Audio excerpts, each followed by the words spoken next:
Hi అండి. Welcome to tasty travels with Saranya Jagadish. చాలా రోజులకి ఒక వీడియో అయితే పోస్ట్ చేస్తున్నానండి. పిల్లలతో నాకు అవ్వట్లేదు. అలాగే దగ్గరగా హౌస్ షిఫ్టింగ్ కూడా అవుతున్నాము.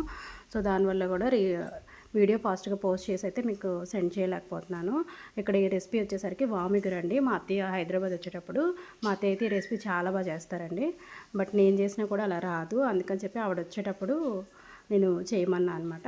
అలాగే వీడియో షూట్ చేస్తాను అత్తయ్య, మీకు ఓకేనంటే ఓకే అన్నారు. అందుకని చెప్పి నేను వీడియో అయితే షూట్ చేస్తున్నాను. ఈ రెసిపీ వచ్చేసరికి వామిగురు, వాము ఉంటుంది కదండి, డైజెషన్ ప్రాబ్లమ్స్కి యూజ్ చేస్తారు, అదే అనమాట. వాముని అలాగే కొన్ని వెల్లుల్లిపాయలు, ఎండుమిరపకాయలు, జీలకర్ర కొద్దిగా యాడ్ చేసుకొని మిక్సీ పట్టుకోవాలి. అలాగే ఒక ప్యాన్ తీసుకొని ఆయిల్ యాడ్ చేసుకుంటూ తాలింపు పెట్టుకొని పేస్ట్ చేసిన ఇంగ్రీడియంట్ని అందులో యాడ్ చేసుకోవాలండి. అలాగే కొంచెం దగ్గరికి అయ్యేటట్టుగా సిమ్లో కుక్ చేసుకోవాలి.